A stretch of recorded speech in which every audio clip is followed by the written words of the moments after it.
Well, this is our old Kentucky home. You found us again, and tonight our topic is war. Huh. Huh, What what is is it good good for? for? I knew we'd screw that up. Yeah, well, This is a scripted opening that we worked on for all of 30 seconds before coming on, and I had a very glib answer that well, if you want Laban's room, or if you want to wipe out all of your enemies and have their women and listen to their women's lamentation, but that's from Conan the Barbarian, not Conan O'Brien. He might care about that as well. Anyway, this rambling open is to say that tonight's topic is going to be war, which seems to be appropriate since we're at least tap dancing on the outside of one, it looks like, or perhaps about to waltz into one. So we just thought we would talk about a bit about Iran and about the connections, amazingly, that most of you will remember to Bardstown and our old Kentucky home. So who wants to take it away? David? well, I guess when we start thinking about Iran and our old Kentucky home and our years in the 70s, it has to start with Muhammad Shams. And looking back on it, I think Big Mo, probably had a little bit better influence on us than some, although a lot of the teachers did influence us in a lot of ways. But I think for me, it was kind of interesting because Mo conducted himself in such a way that even years later, when people would talk about Muslims and people of Islam and some of the really right wing, you know, crusades that they would sputter, I always think back to Mo and think, he really wasn't like that. He seemed to be more interested in us and our education, whether we were pagans or whatever the Muslims would have considered. I never felt like a pagan around him. And so that kind of colored, I think, a lot of my view of people in the Middle East for, up to my adulthood. Um, but, we also talk about the fact that, when we were sophomores, I think when we were first I think so. exposed to Mo, Mhm. what did we know about Iran? Nothing. I think I knew nothing about it, and I'm not entirely sure I could have connected it to Persia, which I knew a little bit about from Bible stories. Esther, was the wife of one of the great kings, and I probably knew very little about that, except I'd heard the story, but I don't think I could have identified Iran, and I'm pretty sure I'd never heard the name Tehran as a Mhm. city or a capital until Mo talked about it in the class. Roy, do you have any I memories? I didn't have any memory, any knowledge of Iran, and I'm not even sure I knew that Persia and Iran were, synonymous, or more or less, until I asked Mo one time. It may have even been when we were seniors. I said, "So you're Iranian?" He goes, "No, I'm Persian." And that was the first time I like, oh, they're the same thing, but there's something political going on. But that was about the only thing I knew, right? So, And it was fascinating because remember, this is also 1974, I guess, or 74, 75. So the Shah is still the head of state. And I remember him talking about the head of state, or the king is the Shah of Iran. I thought, well, what a cool name. Uh, little did we know of what would ensue in just 3 or 4 years. It's or even interesting. I where have a the good Shah friend came that from. a couple of you Yeah. guys might have met that is on one of my classes, and she's a Iranian here, and they were supporters of the Shah and very much not supporters of the new regime. So Well, I had no idea the relationship between the United States and the Shah either until much, much later that that there was a democratic uh, government that was basically overthrown with our help, and Shah was installed. So I had no idea of any of the politics going on there, much less of the politics of the religion going on. So, yeah. And I think maybe we learned a little bit more about it during one of the first oil embargoes and things because they suddenly came to the fore. But I think we only knew about them because I certainly can only remember it because of Mo. Mhm. So, flash forward about 5 years or so, and suddenly we have the the start of Ted Koppel and Nightline with America Held Hostage, and that kind of went Yep. on for 453 days, 2 days. Someone, yeah, days.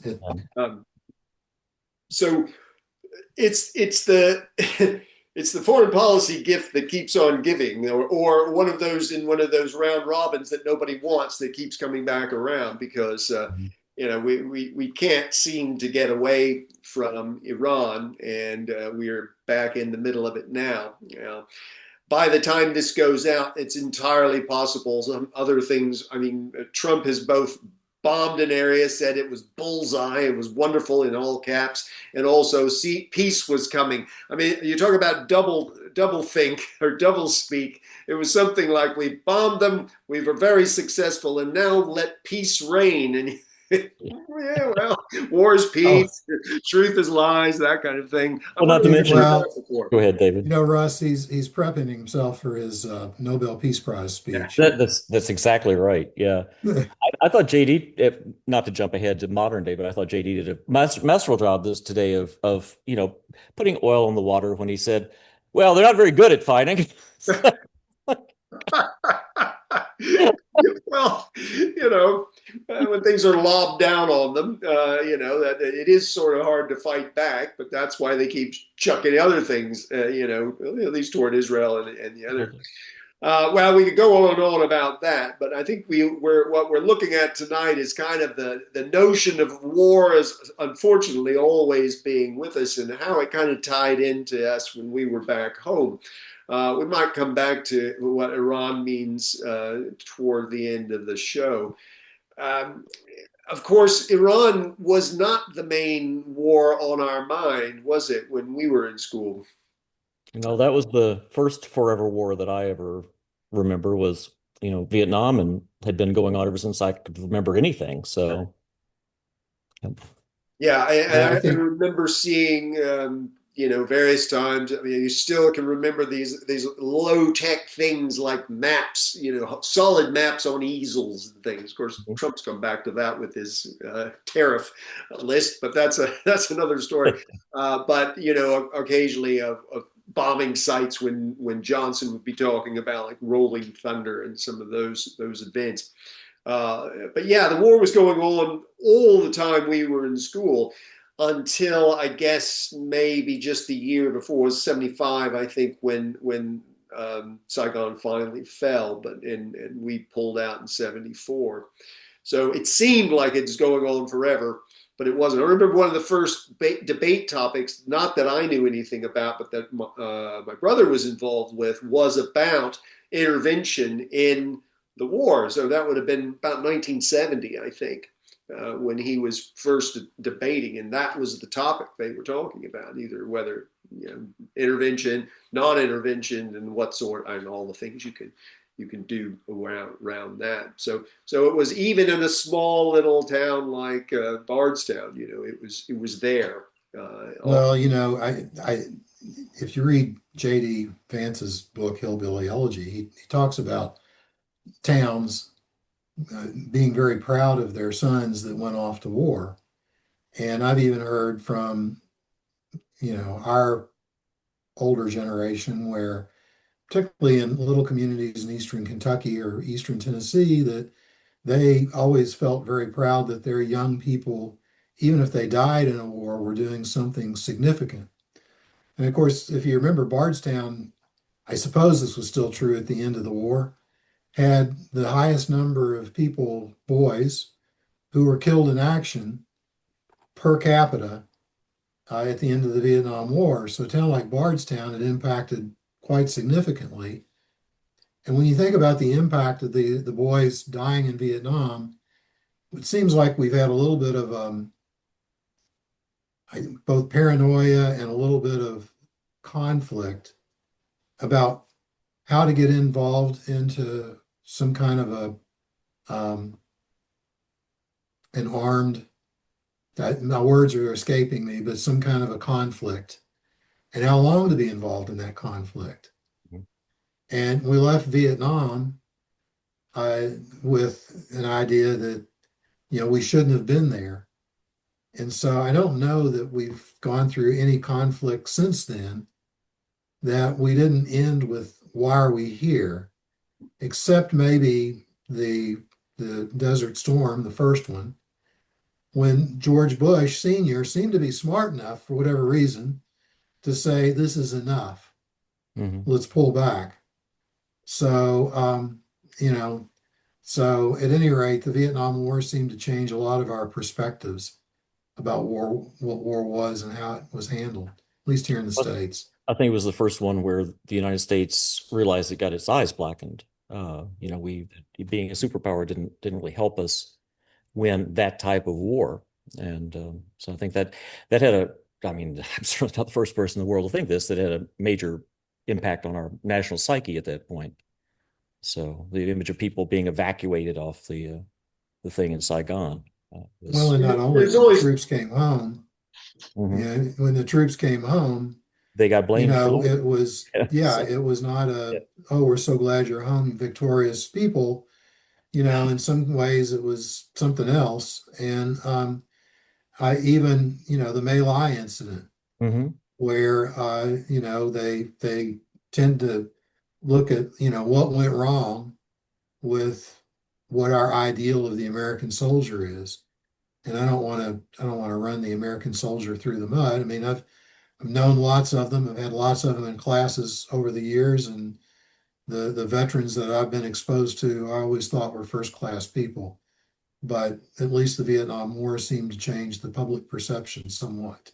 I think one thing was it was the first televised war that we had, and things like My fully Lai. televised in that the guys weren't just embedded; they were always working independently. I Yeah, mean, it's hard to be around other guys and not right. have some, but there wasn't any of this control, and that of No, course was one of the things that was learned in future wars. and I think things like My Lai probably happened in many wars. That there was a discussion on the main campus, a topic about My Lai and what went wrong, that and the Challenger, and things where things really screw up. And I think the fog of war kind of thing often it's not the case that necessarily everybody on the ground at My Lai that did an atrocity was an evil person. They sort of it was the war, it was that kind of thing, right? Maybe Callie, should not have done what shouldn't have led the charge, so to speak. But I think probably there's been stuff like that in almost any war, and this was one we saw up close and personal before people had a chance to whitewash it. I think we have this myth of war. First of all, that America has won every war, Yeah, and that doesn't even make that the winning of wars doesn't even make any sense because it's never about. It's not like a game in which when the clock ends and the whistle blows, somebody's got more points than the other one. You could argue nobody won the First World War. It's just it kind of ended and on balance, the Germans were in a bad way. But as we saw, in 15 years, they came back the other way. Now that's a overwhelming victory for the Allies, except possibly not if you're Polish or Hungarian or Czech or anything like that. All of these things always have ripples, and I think that this kind of mythologizing about it. And I always thought, but on the flip side of it, I think we were always overblow this, oh, well, the boys got home and they got spat on. Well, there was no boys coming home. This was just a constant flow of men coming home. And yeah, if it's out there, someone probably did it. But I don't think that's particularly the main thing because there is no main boys coming home. Boys came home all the time. I remember a guy in our church. He went away to war. He came back. The war was still going on, but he'd been away for 2, 3 years, or a couple of years, whatever his tour was, and he came back. And then others would stay longer. Now, that's not to justify vilifying them, nor is it to say anything else, except for the fact that mythology sort of grows up around these things, especially in small towns. I mean, Christ, you come over here every town has a memorial to the First World War and the honored dead. You go to France, and there are all these what they call, oh, it's a sacral word in the church, but I can't think of what it's called. Anyway, but they're elaborate designs. But again, they're for the La Patrie, and they're, these things are in every war, every place. A bit like Southern monuments to Southern soldiers, in Mississippi or something. And I can see why they do it, but it continues to perpetuate these ideas of war as being, something that we do, and that is good, or positive, or all the reasons. Even though when we're in the middle of it, we always say, "Why the hell were we here? And how are we going to get out?" And afterwards, we think we'll learn these lessons, and it'll never happen again. And of course, it does, because it does. We can talk about what that means anyway. I just remember thinking I was probably going to have to figure out some way of dealing with where am I going to go? What am I going to, enlist? And what's going to be the least likely to get me shot or blown up or whatever? Fortunately, I never have to think about that. My brother certainly had more to think about because he actually had got a draft number, but it was quite high. And he wasn't, and then the draft ended in what, 72, 73? Was that it? Yeah, and we were very fortunate because we were right on it seems that I remember that I had to register, but that didn't really mean anything at that point. Yeah, I can't Um, remember, but possibly. yeah, I had to go down to the So post much older office. than we are, That's Dave. right. Yeah, Yes. well, a couple of months, but it seems like I had to go down to the post office and at least do something where I had to register. But I mean, the draft was gone by that point. It was just a formality People have for whatever registered for reason. quite a while So, after, I think, but it was just there wasn't a draft really. We're just yeah. collecting your data for future purposes. Exactly. They didn't have Yeah, Elon at well, that Musk has point. got it now anyway, but Somebody come back from the future and Yeah. get all this data to get these guys later on. Yeah. So that's one of your lot, Roy. We blame you. That's right. That's right. Yeah. I know you've really been working on time travel up there. Of course, yes. Well, sometimes look up Roca's basilisk if you want to know about the tie between AI and There we are. not time travel, but Yes. eschatology. Yes. But So when we were you're right there, about. Oh, go ahead. oh no, go ahead. I was going to say you're right about the mythologizing war that we continue to do it, and we've done it. I mean, you see this when people talk about the Revolutionary War, where we kicked England's butt. France kicked England's butt, right? We survived and helped, but that was not, we were sort of a side note to the greater geopolitical things going on. I think we mythologize that. We mythologize World War II, and that continues. We see, Trump saying the other day, well, we won World War II. It's like, well, some of the allies might beg to differ on Yeah, that. But, yeah, and yeah. England didn't have a great time during that war. No, So, no, and you know, Russia lost a yes. million people. So yeah, it is one of those things where I in my classes I always sort of comment: be careful about the winning and the losing. It isn't a medieval contest in which all the lords get together at the end to decide who won the battle. Well, you guys, okay, we'll give it to you this time. Hurrah, let's go. It doesn't work that way. And people die, and maybe bad people die, and a lot of good people die, and sometimes good things happen when it happens, and a lot of times bad things happen, and it's not something that you can just sort of say we know when it's a good one or not. Because we don't always. And when in order to fight, you've got to demonize somebody, and you've got to be willing to kill them. And so if you're willing to kill them in one way, to suddenly put the rules on, which is of course what our Secretary of Defense is opposed to, is difficult though, because the enemy's dead either way. So. But my view would be to avoid it more than try to pursue it with greater vigor. But I guess we'll see how that works out. well, and you have to wonder about as we watch what's going on now, and as we think about what's happened in our lifetimes, you wonder how many conflicts have been avoided by people who seem to be able to figure out how to negotiate around it. And it's also interesting in our lifetimes the number of police actions that we've been involved with. I Mhm. mean, yeah, we could talk about Korea, but I'm thinking more like Bosnia and Serbia and so on, where it was a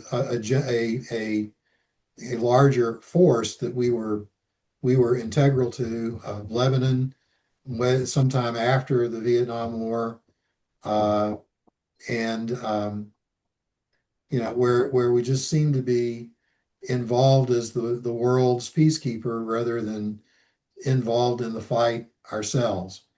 And whether or not that's also affected our psyche, and but having said that, we've gone in with good intentions in those cases to try to keep people at peace. And I'm going to move because I've got people banging above me. Dave's about to have smoke and dust sort of fly around him because he's been targeted by Yeah, the Iranians, we'll see a bunker buster or now perhaps coming through. just ineffective roofers. One or the other, or saying, "Where's our iced tea?" Yeah. It's hot down his way in tropical India. Let's just say that we've got such great recording studios. Yes. Yeah, that's right. He's our reporter over in Tehran or Lebanon or one of those. He's he's on a steady cam now, you Yeah, know. with good effect. Yeah. Very Dave is good. running now from the Now, what he's actually doing is he's going to record this and he's putting a house on the market and showing it. Kim, I have a surprise. I've got 3 buyers from our old Kentucky Home Group.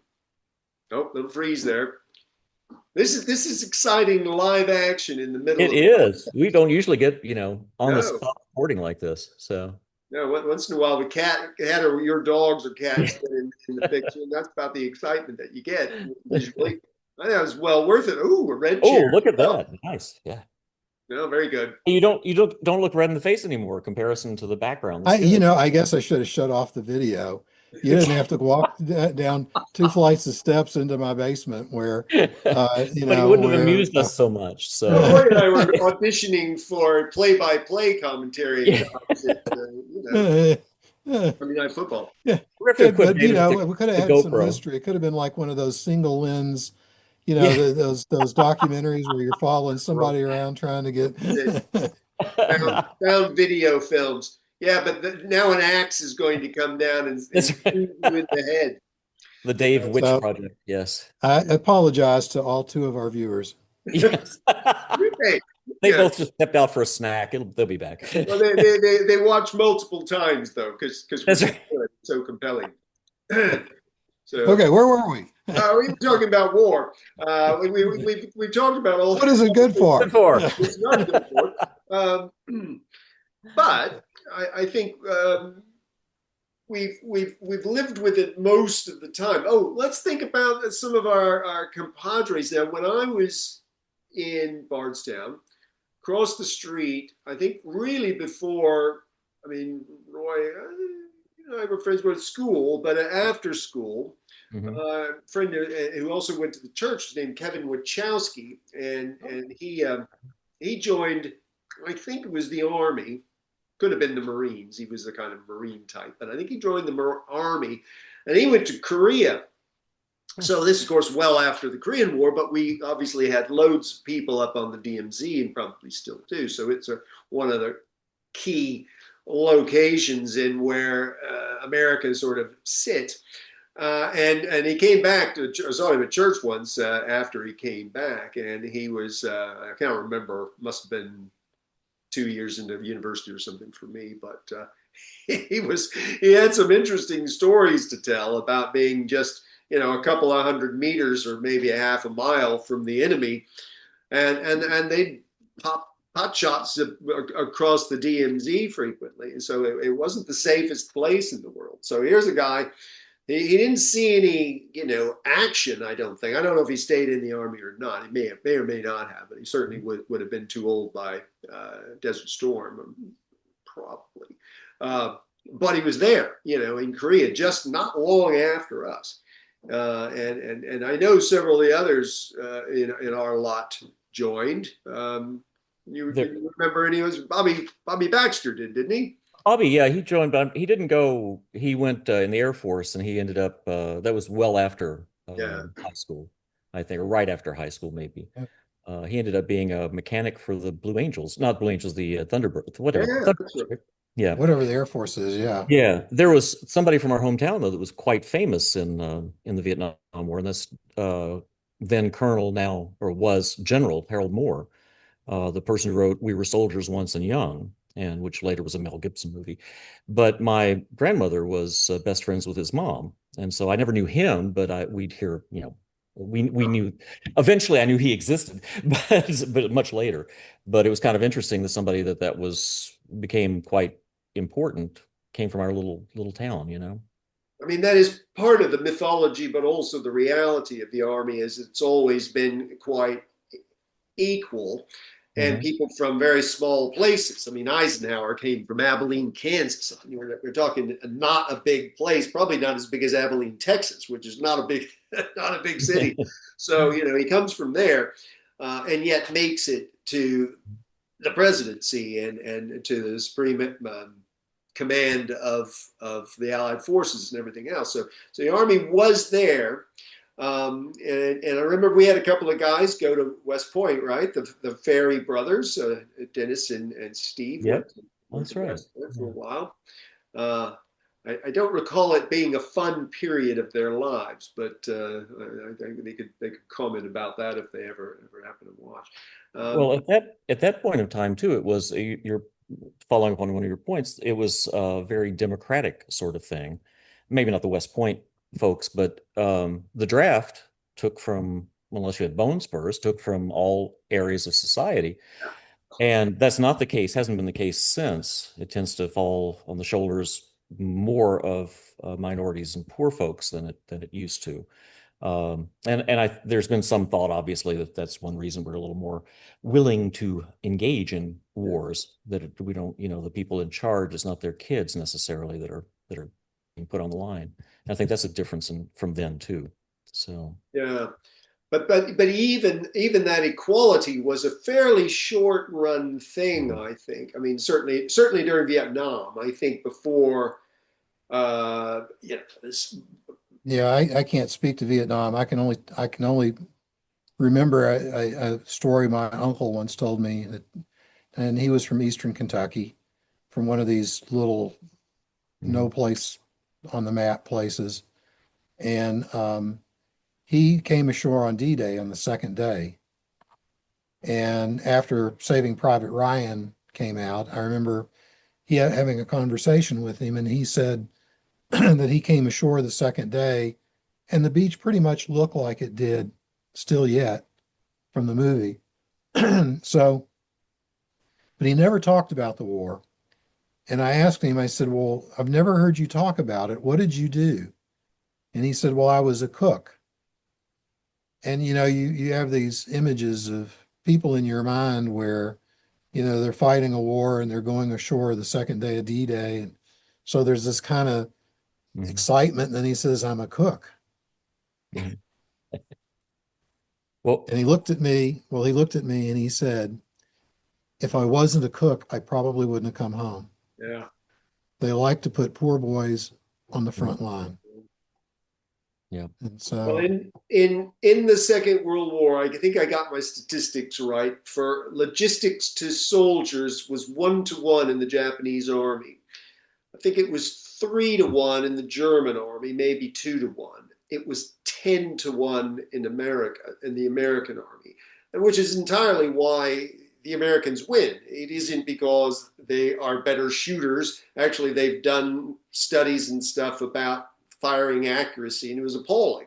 Um, but it didn't matter because they had lots of bullets and they had lots of guns, they had lots of petrol, and they had lots of food, and the logistics was what victory was all about. It wasn't about bravery and going across no man's land and all that kind of stuff. It was about making sure that if you made a big dash, into enemy lines, you had petrol to get after you got there. Mhm. The Germans and the Japanese were really good about making these advances and then not having anything once they're there, which is why they were enveloped and lost. So all these people who might have done jobs that were apparently mundane, you know, they were incredibly important. I Mhm. did a stint with the Navy. I was teaching history of all things on a ship, and this was just after Desert Storm, and I was with a bunch of Marines because they were essentially being ferried over by the Navy with the usual sneering between the two services. But I started hanging out with some of the Marines who were in rifle companies. So they were the real soldiers. But most of the guys on the ship were from a logistics battalion. And, you know, again, the war makers, the warriors, as Hegseth would say, were a bit smeary of them, but of course they don't have a battalion or a platoon or whatever it is they have. They don't have a group if they haven't got these other guys who are going to supply them. So It you wouldn't can even had a ride in that case, so yeah. so. So yeah, it's fascinating thing, but I can imagine anybody who was well, and my dad he was between the wars, but he enlisted just after the VE Day, I think. So he was very likely could have gone to Japan if had dropped the bombs. I'm very thankful for dropping the bombs, quite frankly. But he was a mechanic. He was an airline mechanic, airplane mechanic in the Marines, so he would have been there. But on the other hand, anybody out there is probably, as anyone knew from Vietnam or certainly from the Iraq and Afghanistan campaigns, you know, wherever you had a target on you. So that's kind of how that goes. So wherever we are, you know, it kind of touches us in some way, even if it was just indirectly. I was talking to my stepson earlier about stuff and just kind of applied, but you know, this equality in war or an Animal House at the end of it, where Faber College, the dean, has de-organized the deltas, and he says, and your draft officers and boards will be aware that you are no longer in university and you're eligible for the draft now. Which just indicated that in 1962 or 63, whenever it takes place, uh, you know, Still was, yeah. you get out of it by being in college. I think my point was it's just was slightly more democratic than it is Yeah. now because you don't even have to worry about going to college anymore. You know, No. if you have money enough not to need to go to the army, basically. I know people are there for other reasons too, but there's the people that are there because that's how they can make a living. Yeah. And yeah, but absolutely, it's never been fair since the time of the Romans. So No. yeah, or before. So No. And there are a lot worse places. And the Romans and I think the Russians had about 25-year enlistments. So you yeah, know, if you were just looking at 2 years, 2 year up, you know, that's nothing compared. But that's just about one wave of COVID is 2 years. So, by way of comparison of lethal activities. So post Vietnam, what's the next armed conflict that you remember? Even if it was a police action. it may have been Bosnia Herzegovina, but I'm not sure. Yeah, I'm not Gotta be sure something else either. for sure. I remember that Reagan went into Grenada, but I don't even remember what he went into Yeah, Grenada for. Yeah, it was yeah, Lebanon and Grenada probably. yeah, yeah. Yeah, Well, Jimmy Carter, you know, had the aborted rescue attempt in the desert in Right, Iran. right. So that was kind of a surge there. And there was Lebanon in which you know they go in to try to suppress, I guess, the burgeoning Hezbollah and also back up the civil war there. Uh, Grenada was because you could do it. It was It was, close by, and it was a quasi it was, Marxist it really wasn't uprising. much of an action, really. And we had some med students down there who were you know, dubiously going to medical school at the University of Grenada. Yeah, yeah. Watch their qualifications when they come back. They came back very, very heroic, but Yeah. I'm Very not good at gunshot entirely wound sure I repair, want but them cutting yeah. on me. Well, it seemed like during the Reagan years, all I remember is well, Grenada, but lots of proxy wars and around the globe where we didn't actually participate as much as supply them, Afghanistan and even in South America. Well, I But think his lesson was you don't get mixed up in a land war in Asia or anywhere yeah, else that you yeah, can't get in and out of quickly and get some good pictures for. And that sounds cynical, but I think actually it's possibly a much more responsible use of American power. Well, in some bits. I mean, we can maybe not yeah. in South America or in Central America, but rather than Well, thinking, certainly we're not, yeah, certainly we're not sending our young men as Hmm. we were in those kinds of conflicts. And, Ukraine's kind of that kind of a conflict for us in a lot of ways. yeah, Yeah. Although, even though not everybody agrees that we should be maybe uh, spending as much money in Ukraine, uh, I mean, this is almost the as if flip it's a side of those who are opposed to the invasion of, or the, whatever we want to call it, the action in Iran, is they're also opposed to any support for um, Ukraine. And the We're problem not. is, Go ahead. I'm sorry. Go ahead. it's just hard to know who's the good guys sometimes. And we like to think we're the good guys, but if we're going in single-handedly into places because we decided somebody else is a bad guy, it's a little bit hard to tell the guys we think are bad guys that they're wrong going into places that they think are bad guys. Putin into Ukraine, he thinks they're bad guys. I mean, we want to say, well, he's very cynical and all that kind of stuff. Well, I always believe that people who claim things long enough actually begin to believe them. Now, I don't believe that makes him virtuous or correct, but I don't think it makes him entirely cynical. I think cynicism is an easy brush to paint people with, when in fact, a lot of times real belief goes along with a cynical power play as well. And We've never been particularly. or not, but my problem is if we're claiming that we would only go into places because we're good and they're bad, but we go in without letting anybody else know or telling anyone, it's really hard to point your finger at the Chinese because they think Taiwan is bad. Now, I don't think Taiwan is bad. I think Taiwan is good, and I think Taiwan should be left alone. But that's a whole story that it's really hard for us to sort of say anything about, except we disagree. Well, there's 1.5 billion Chinese who disagree with us, Yeah, so it's yeah, diplomacy is a more equal kind of thing that you can work yeah. around. Brute force generally is met with brute force. Well, especially hard in the situation of China because Mao certainly wasn't a great guy, but neither was Chiang Kai-shek. Yeah. So, but we're not very good at thinking long term in anything. Obviously, we never can. But if we hadn't participated in overthrowing the Shah or in installing the Shah of Iran, we might not be where we are today with Iran, right? And Iran may not have been the terror hotbed it's been all this time. I mean, who knows, right? But certainly we armed the Afghanistans in their battle against Russia. That worked well. That Yeah. didn't come back to haunt us at all, right? No, not We at all. we did dastardly things in Cuba. Oh no, look what happened in Cuba. I mean, we're never good, even when we go into, especially in the proxy wars. I mean, that's just two superpowers pissing over somebody Yeah. that's there, right? But we're never very good in thinking, this could come back to bite us. Yeah. So, yeah.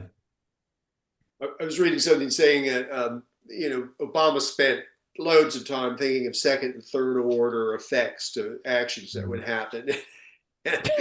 Trump doesn't even realize such things exist. Ah, look. There is a thing that I want to do. I will do it. I will do it. It will well, work. and his actions a lot of times are inconsistent with other actions that he takes. When you say that that there's no forethought that really goes into this, except perhaps somebody's pushed him and pushed a button that has allowed him to react the way that he did. And, you Yeah. know, would we all be close enough to be able to know what button to push to get him to Yeah. move the way we would want to? But anyway, Let's people say the last person he talked to is usually the one that he is Yeah, yeah. that has the most influence. Brilliant idea, boss. Yeah. Yeah. Uh, but on the other hand, it all may work out. And as my dad said, blind hog stumbles upon an acorn every once in a while. So, Kind of looks like he has this time with and the then maybe it'll work out. So, I'm not gonna quibble, except for the fact that I always think, what immediately looks like a great victory could wind up at some point down the line. If it's 100 years, you can think, okay, well, maybe causation is a little bit dodgy. But if it's 5 years and suddenly we're in a worse place, you're going to look back and think, well, maybe we shouldn't have done that. the latest report I Maybe saw about diplomacy is the point. the latest report I saw about the damage at the Fort Now enrichment facility was it could delay Iran's nuclear weaponry program by months. Yeah. So, So there you are. yeah, It's okay. it's what's the point? And probably strengthen the regime, Yeah. not in terms of its military, but in terms of his control of his own people. So, Yeah. A regime that is not popular, but unfortunately has the majority of the guns and the majority of the more fanatical supporters. yeah. Um, well, we've sort of drifted back to Iran, which I think is probably a good way to wrap up. And we've all established our non-hawkish bona fides here. So anybody listening who wants to just say, bunch of lefty puffs. I'm not sure you can say that anymore, but anyway, well, that's in there. I was quoting, ironically. Probably won't listen to this anyway, so we'll go with that. But it is something we're always going to be faced with. It's something you grow up with. I think my last sort of comment about it is when people ask, why does it keep happening? And I think it happens because it's fun. Now, it isn't fun for people who are on the receiving end, and it isn't fun for parents, and it isn't fun for cities that are destroyed, but I think it's fun for enough people that we keep doing it, and we forget about how awful it is. There's a wonderful thing called the Wipers Times, which is about the First World War trenches, and one of the guys, and they found a printing press, and so the British started rolling out this underground newspaper with comedy sketches about the generals and all the stuff that's going on, how bad the food was and everything. And there's a film about it, and guy goes home and he's talking about how miserable it is and how all the people were killed that he's friends with and all that. And she says, so why are you going back? And he goes, what, miss all the fun? And, it is the time of his life. So I think if you look at the guys with the bandanas on, driving the back of trucks, going into Mosul or someplace like that, shooting guns in the air, it's fun. And most of them are 19 or 20. They're the age we were. And in a different situation, remember, was it Red Dawn? Tom Clancy. Imagine Bardstown, we'd be underground soldiers, fighting against the commies. So I think that's it. So until it can stop being fun for enough men the age we were when we were in high school, I think it's probably going to keep going because there'll be enough old guys like us now who can manipulate them into doing it. So I think it comes from our biology. I think we're primates and we're hierarchical and we're territorial, highly xenophobic.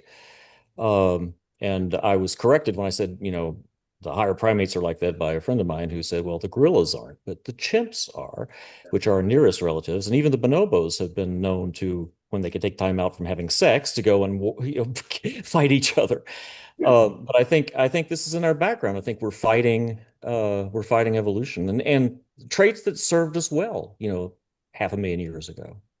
But we just haven't we haven't outgrown them. no. So How are you going to get, how are you going to get, how's evolution going to get you to fight? Well, make it fun. Yeah. So, Cool Well, weapons yeah. and vehicles and suits to Oh, go. yeah. Yep. You know. Yeah. sure. And we still have mock wars Mhm. that we watch every Sunday in the fall with football teams or with boxing matches or Most with any other sporting event that Yeah. has two teams going against each other. And the truth is sometimes the conflict strengthens us, um, strengthens our economy, strengthens, even though it tears things down.